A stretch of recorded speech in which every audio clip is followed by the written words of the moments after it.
প্রত্যেকের প্রতি কৃতজ্ঞতা রইল। গতকাল যে স্তরে ভগবানের কথার বিশ্রাম টেনেছিলাম, আজ সেখান থেকেই পুনরায় শ্রবণ করব। প্রত্যেকের নৈকট্যে বিনম্র নিবেদন, আমরা যেটুকু সময় ভগবানের কথা শ্রবণ করব, সেই শ্রবণ যেন আমাদের কায় মনোবাক্যে হয়। আজ আমরা সপ্ত দিবসের উপসংহার নিয়ে গৃহে গমন করব। বলছিলাম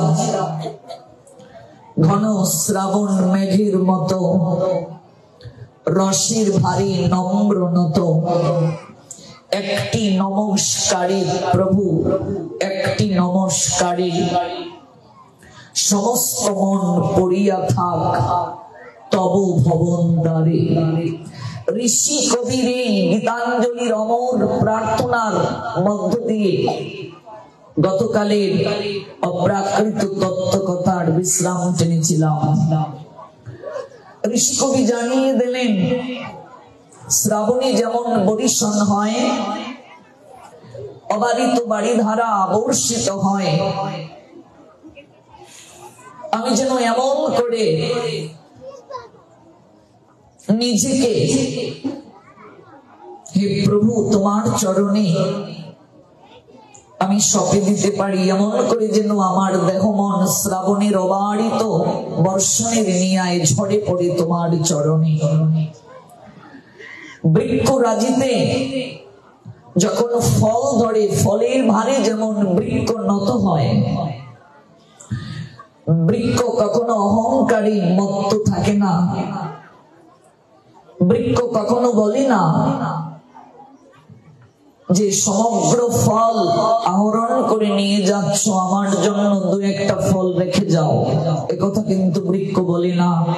কাষ্ঠ যেমন নিজে দগ্ধীভূত হয়ে অপরকে অন্ন দান করে, গাবিগণ কবু নাহি করে নিজ দুগ্ধ পান, কাষ্ঠ দগ্ধ হয়ে করে পড়ে অন্ন দান, তরুগণ নাহি করে নিজ ফল গ্রহণ। তেমনি ভাবে নিজের স্বার্থটাকে মুখ্য করে এই জীবনটাকে যেন এলিয়ে না দেই, জীবনটাকে যেন বিলিয়ে না দেই, জীবনটাকে যেন ভোগের সাগরে ডুবিয়ে না দেই। প্রভু সমস্ত মন যেন তোমার ভবন দ্বারে পড়ে থাকে, তব চরণে যেন সমস্ত মন পড়ে থাকে। এটাই প্রার্থনা হওয়া প্রয়োজন, এটাই আমাদের অনুভব হওয়া প্রয়োজন।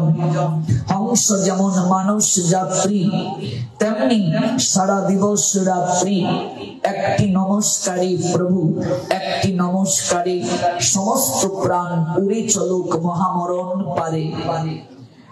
যখন এই ভবের লীলা সাঙ্গ করব, এই ভবের নাট্যমঞ্চের অভিনয় যেদিন সাঙ্গ হবে, মহাপ্রস্থানের পথে যেদিন যাব, সেদিন যেন অন্তত তোমার চরণে একটা প্রণাম দিয়ে তোমাকে মানুষ পটে দর্শন করে যেন আমার এই প্রাণ উড়ে চলে। এই পর্যন্তই গতকাল শ্রবণ করেছিলাম। দেখুন ঋষি কবি সমাপ্ত টানলেন, সমস্ত প্রাণ উড়ে চলুক মহামরণ পারে। মৃত্যু কিংবা মরণ এক অমোঘ সত্য, অমল সত্যের উচ্চারণ। মানুষ মরতে চায় না, কিন্তু প্রকৃতি নিয়তি বিধাতা আমাদেরকে কান ধরে মৃত্যুর সঙ্গে আলিঙ্গন করিয়ে দেয়, আমাদেরকে মৃত্যুর সঙ্গে মিতালি স্থাপন করে দেয়। মানুষ শ্মশানে যেতে চায় না, ভয় পায়, কিন্তু এই শ্মশানটাই মানুষের একমাত্র আশ্রয়স্থল। বৈরাগ্য উদ্ভাসিত হওয়ার একমাত্র স্থান শ্মশান, যেখানে গেলে মানুষের মাঝে বৈরাগ্য স্থাপন হয়, যেটি ভজনের জায়গা। মানুষ শ্মশানে যেতে চায় না। ত্রিকালদর্শী মুক্ত মহামানব লোকনাথ ব্রহ্মচারী বাবা, বারুদির জমিদার, তার বাবার নিকটে শ্মশান চেয়েছিলেন। বারদির জমিদার যখন প্রণাম দিয়ে বাবাকে বলেছিলেন, বাবা আমি আপনার কি সেবা করতে পারি বলুন, একটা বিশাল মন্দির স্থাপন করে দেই। বাবা বলেছিলেন, ওরে আমি তো যাযাবর, আজ এই জায়গায় আছি, কাল অন্য জায়গায়, আমায় মন্দির দেবে? আমি মন্দির নিয়ে কি করবো রে? না বাবা, যদি কিঞ্চিত সেবাও তোমার করতে না পারি, নিজেকে বড় অপরাধী মনে হচ্ছে আমার, আমি কি সেবা করতে পারি তোমার? বাবা তখন বলেছিলেন, ওই জায়গাটা আমায় দিয়ে দে, ওই বেলগাছের তলটা আমায় দিয়ে দে। বারুদিতে যারা গিয়েছেন দেখবেন পিছনটা শ্মশান। বলছে, বাবা এটা তো শ্মশান, এটা নিয়ে কি করবে? বলছে, ওরে বোকা, এটাই তো ভজনের জায়গা রে, এটাই তো প্রকৃত আশ্রয়স্থল। মানুষ শ্মশানে যেতে চায় না, অথচ প্রকৃতি কান ধরে শ্মশানে নিয়ে যায়। একটা জাতির সামগ্রিক পরিচয় পাওয়া যায় তার ধর্ম আর সংস্কৃতির উপর। পাখি যেমন তার পক্কপুটের উষ্ণ পরশে শাবক দিগকে লালন করে, একটা জাতিও তেমনি সহস্র সহস্র বছর ধরে নানা উত্থান পতনের ব্যাপক প্রক্রিয়ার ভিতর দিয়ে তার অস্তিত্বকে অক্ষুণ্ণ রাখে, স্বকীয়তার বিকাশ ঘটায়। বাবা তিলক না দিয়ে আপনিও বসে শ্রবণ করুন। ভাগবতের কথা যখন শুরু হয়ে যায়, গতকাল বলেছিলাম সকল কার্য গৌণ হয়ে যায়। আমরা পরীক্ষিতের কথা শ্রবণ করেছিলাম, পরীক্ষিত আহ্নিকও করেননি 3 দিন, ধূপ দীপ তিলক আদি সকল কিছু ব্যাসদেবের প্রতিনিধি বসার আগেই সাঙ্গ করতে হবে, তারপর আর কিছুই করা শাস্ত্রে নিষিদ্ধ। তিলক দিতে গিয়ে আপনার যতটা না কৃপা হবে তার থেকে অধিক কৃপা হবে, বসে শ্রবণ করুন। আপনার তিলক দিতে গিয়ে অন্য কারো শ্রবণে ব্যাঘাত হচ্ছে। একটা জাতির সামগ্রিক পরিচয় পাওয়া যায় তার ধর্ম আর সংস্কৃতির উপর। পাখি যেমন তার পক্কপুটের উষ্ণ পরশে শাবক দিগকে লালন করে, বলছিলাম একটা জাতিও তেমনি সহস্র সহস্র বছর ধরে নানা উত্থান পতনের ব্যাপক প্রক্রিয়ার ভিতর দিয়ে তার অস্তিত্বকে অক্ষুণ্ণ রাখে, স্বকীয়তার বিকাশ ঘটায়।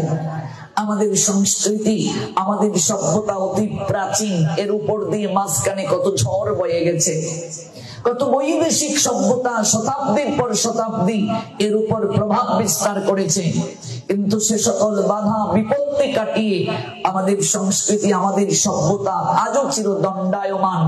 কারণ আমাদের সংস্কৃতি তথা সভ্যতা এমন এক শক্তির ভিত্তির উপর দাঁড়িয়ে আছে, যা সব সময় সব যুগের চিন্তাধারার সামনে বুক ফুলিয়ে মাথা উঁচু করে দণ্ডায়মান থাকতে পারে। আর এই সত্যটাই হচ্ছে বেদান্তের সত্য। বেদান্তের সত্য আমাদেরকে সচেতন করে দেয়, ওই মায়াগ্রস্ত সংসারী জীব, কিসের আশায় এত কিছু করছো তুমি? কিসের আশায় এত কিছু করছো? জীবনের সকল পরিশ্রম দিয়ে যে তুমি সোনার ধান এই জগৎরূপ ক্ষেত্রে, এই জমিতে তুমি ফলানোর প্রয়াস করছো, মহাকালীর কোরাল স্রোত যেদিন ভাসাবে, মনে রাখবে মহাকালীর তরিতে তোমার কেবল কর্ম ফসলটা ঠাই পাবে, তুমি কৃষক সেদিন ঠাই পাবে না। রবীন্দ্রনাথের চমৎকার কবিতা, গান গেয়ে তরি বেয়ে কে আসে পারে, দেখে যেন মনে হয় চিনি উহারে। কৃষক ধান কেটে নদীর কিনারায় চাতক পাখির নিয়ে অপেক্ষা করছে কখন মাঝি আসবে আর নৌকায় তরে ভিতরে সোনার ফসল তুলে দেবেন।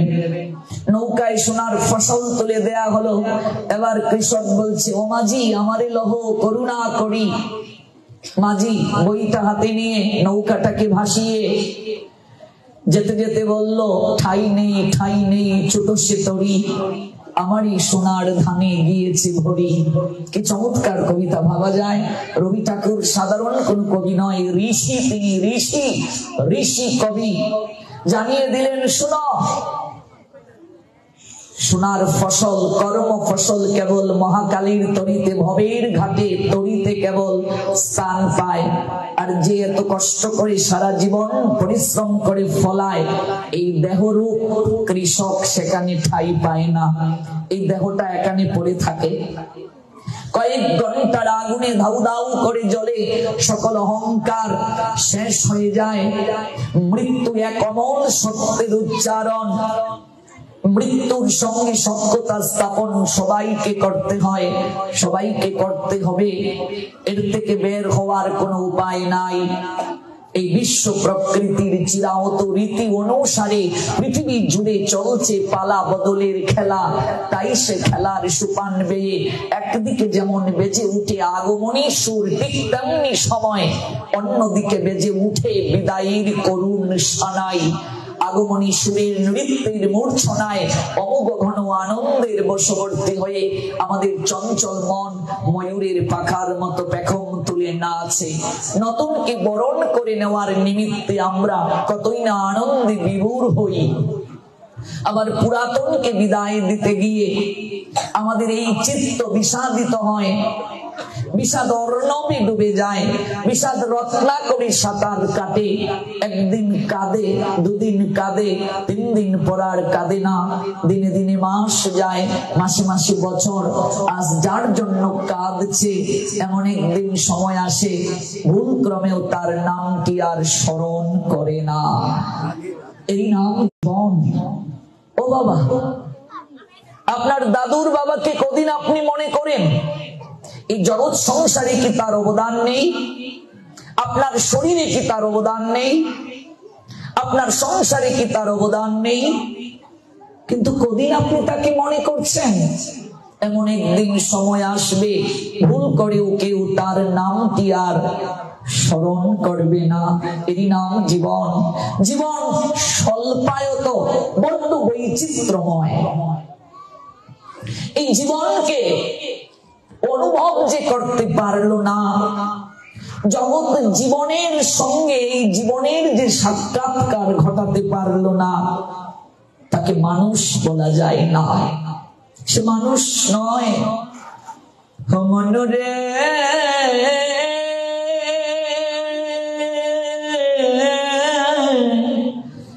মানুষ আকার হইলে কি হয়, তুমি করহ ভূতের কাম। মনরে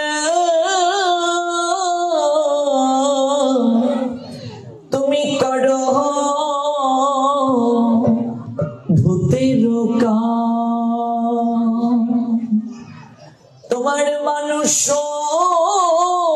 আকার হইলে কি হয়, করহ ভূতের কাম। মনরে করহ ভূতের কাম। আকারটা মানুষের মতো, কিন্তু দিবানিশি ভূতের মতো বেগার খাটছি, পরিশ্রম করছি আমরা। কিসের আশায় গো? একটু ভালো থাকবো, একটু সুখে থাকবো, এই শরীরটার একটু সুখ বিধান করব। কিন্তু প্রকৃতি জানিয়ে দেয় এই শরীরটা ভঙ্গুর। সেকেন্ড ভয়েসটা দিয়ে রাখো, যে সার্কুলেশন করছে এদিকে সবসময় খেয়াল রাখবে। প্রকৃতি জানিয়ে দেয় দেহিন অশ্লীলতা দেহে কৌমারম যৌবনম যথা। এই প্রকৃতি আমাদেরকে জানিয়ে দিচ্ছে, বুঝিয়ে দিচ্ছে, অনুভব করিয়ে দিচ্ছে যে শরীরটার সুখ বিধান করতে আমরা সতত প্রয়াসী, সতত আমরা চেষ্টা করছি, কিন্তু এটা ভঙ্গুর, এটা প্রতিদিন একটু একটু করে বিনাশের দিকে যাচ্ছে। দেহিন অস্মিয়াতা দেহে কৌমারম যৌবনম জড়া তথা দেহান্তর প্রাপ্তি ধীরস্তত্র নমুজ্জতি। জানিয়ে দিলেন ভগবান দ্বিতীয় অধ্যায়ের 13 নং শ্লোকে। The all-powered Supreme Being Krishna says, Srimad Bhagavad Gita, 2 chapters, Shanko Yuga, 13 birds.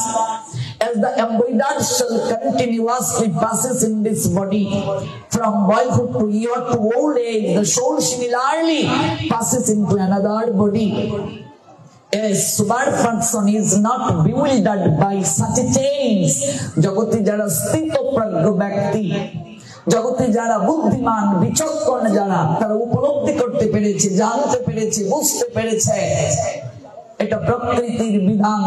এই দেহটা শৈশব থেকে কৈশোরে যাবে, কৈশোর থেকে যৌবনে যাবে, যৌবন থেকে বার্ধক্যে যাবে, এক সময় এই দেহটা বিনাশ হয়ে যাবে। এই দেহটা অবিনশ্বর নয়, এটা নষ্ট হয়ে যাবে, এটার স্থায়িত্ব নাই।